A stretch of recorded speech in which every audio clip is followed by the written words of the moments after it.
السلام علیکم۔ یہ کہانی ہمارے پاس کراچی سے ایک صاحب نے بھیجی ہے اور انہی کی زبانی سنتے ہیں۔ یہ واقعہ سن 1970 کا ہے۔ ہم 4 بھائی ہیں اور 2 بہنیں۔ ہم سب اپنے والدین کے ساتھ سرکاری گھر میں رہتے تھے۔ ہمارے ابا جان پاکستان ریلویز میں سرکاری افسر تھے۔ میں اپنے بھائیوں میں دوسرے نمبر پر ہوں اور میری سب سے چھوٹی بہن، جسے ہم پیار سے منی یا چھوٹی بلاتے تھے، مجھ سے 10 سال چھوٹی ہے۔ یہ اس وقت کی بات ہے جب وہ 6 سال کی تھی اور میں 16 سال کا تھا۔ ابا جان رات دیر سے گھر واپس آتے تھے اور امی جان ملازموں سے کام کاج کروانے میں مصروف رہتی تھی۔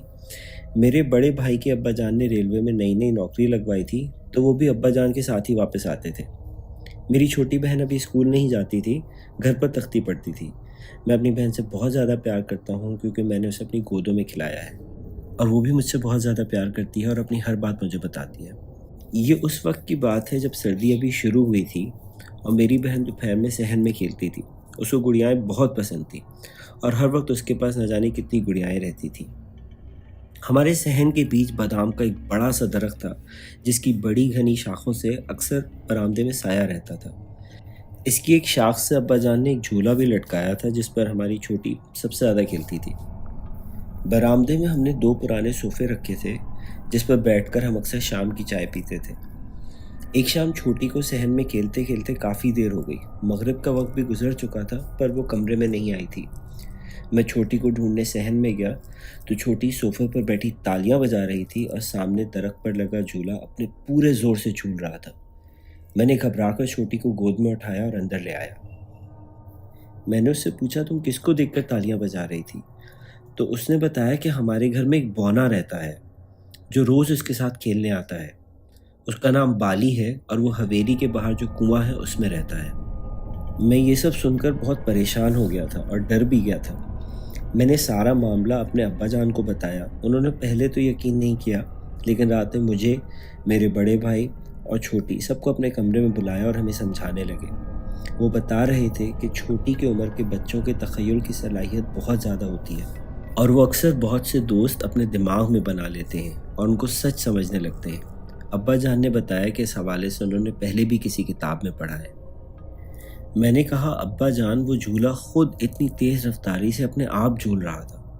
انہوں نے یہ کہہ کر ٹال دیا کہ تیز ہوا ہوگی اور بتایا کہ چھوٹی کو سمجھاؤ کہ بونے حقیقت میں نہیں ہوا کرتے۔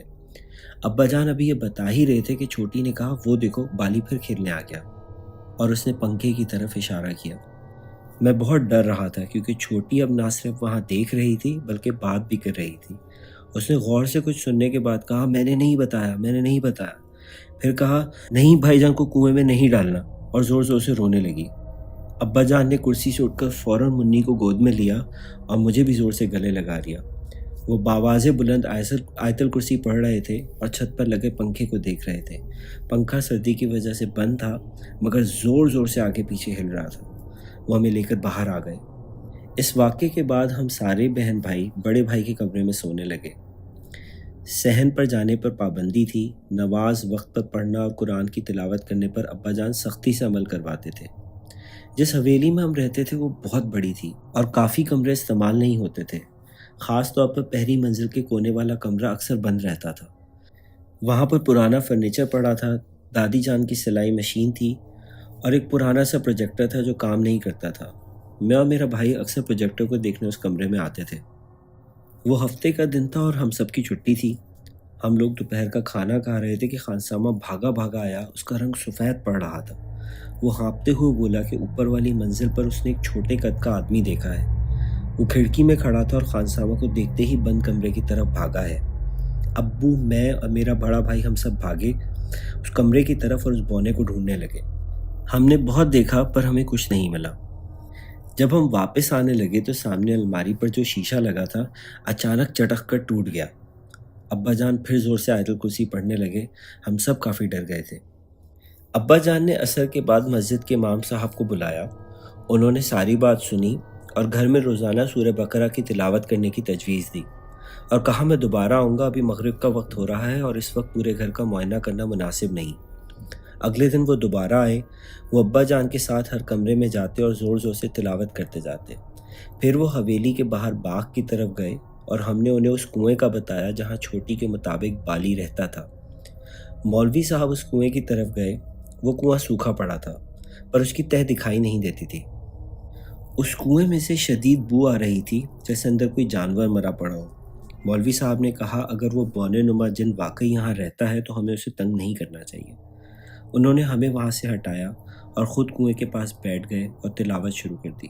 پھر انہوں نے اردو میں بھی کچھ بات کی جس کا مجھے ٹھیک سے یاد نہیں۔ ابھی یہ سب چل ہی رہا تھا کہ میرا چھوٹا بھائی بھاگتا ہوا آیا کہ چھوٹی بے ہوش ہو گئی ہے۔ ہم وہاں گئے تو نہ صرف بے ہوش تھی بلکہ بخار کی تپش سے جل رہی تھی۔ مولوی صاحب نے دم درود کیا اور کچھ گھنٹوں بعد چھوٹی کو ہوش آ گیا۔ اس نے بتایا آپ سب بالی کو بہت ستا رہے ہیں، اگر مولوی صاحب نہیں گئے تو وہ مجھے اپنے ساتھ کنویں میں لے جائے گا، اور زور زور سے رونے لگی۔ بھائی جان مجھے کنویں میں نہیں جانا، مجھے بچا لو۔ میں نے منی کو گلے لگا لیا، وہ میری سب سے پیاری بہن تھی اور میں اس کی تکلیف دیکھ کر رونے لگا۔ مولوی صاحب نے بتایا ان کا خیال ہے کہ وہ جن اپنے بال بچوں کے ساتھ اس کنویں میں رہتا ہے۔ ہو سکتا ہے چھوٹی نے انجانے میں اسے چھیڑ دیا ہو تو وہ اس کے پیچھے لگ گیا ہو۔ ہم نے منی سے پوچھا تو اس نے کہا کہ ایک دن دوپہر کے وقت وہ وہاں گئی تھی اور اس کی گڑیا کنویں میں گر گئی تھی۔ پھر اس نے کنویں سے کتے کی آواز سنی اور اس نے بہت سارے پتھر پھینک کر اس کتے کو مار دیا۔ یہ سب سن کر ہم سمجھ چکے تھے کہ منی نے انجانے میں اس جن کو کوئی نقصان پہنچا دیا ہے۔ ابا روتے ہوئے کنویں کے پاس گئے اور سلام کر کے روتے روتے اس جن سے بہت معافی مانگی۔ اس سے وعدہ کیا کہ وہ یہاں آرام سے رہے اور آج کے بعد اسے یہاں کوئی تنگ نہیں کرے گا، بس وہ منی کو چھوڑ دے۔ اس کے بعد ابا جان نے سوائے بڑے بھائی کے ہم پانچوں بہن بھائی کو پھوپھا کے گھر مدیر بھیج دیا اور ہم تقریباً پورا مہینہ وہیں رہے۔ پرانا زمانہ تھا، بات آس پاس پھیل چکی تھی، خان سامہ نے نوکری چھوڑ دی تھی اور ابا جان نے اپنا ٹرانسفر لاہور کروا لیا تھا۔ اب ہم سب لاہور آ گئے تھے۔ اللہ جنت نصیب کرے ہمارے ابا جان کو کہ عین وقت پر ٹھیک فیصلہ کیا اور ہم نے اپنے آگے کی زندگی سکون سے گزاری۔ بہت شکریہ آپ سب کا۔ اگر آپ بھی چاہتے ہیں کہ آپ کی کہانی اس چینل پر سنائی جائے تو مجھے نیچے دیے گئے ای میل ایڈریس پر اپنی کہانی بھیجیں اور ہم ضرور اپنے چینل پر ڈالیں گے۔ Thank you.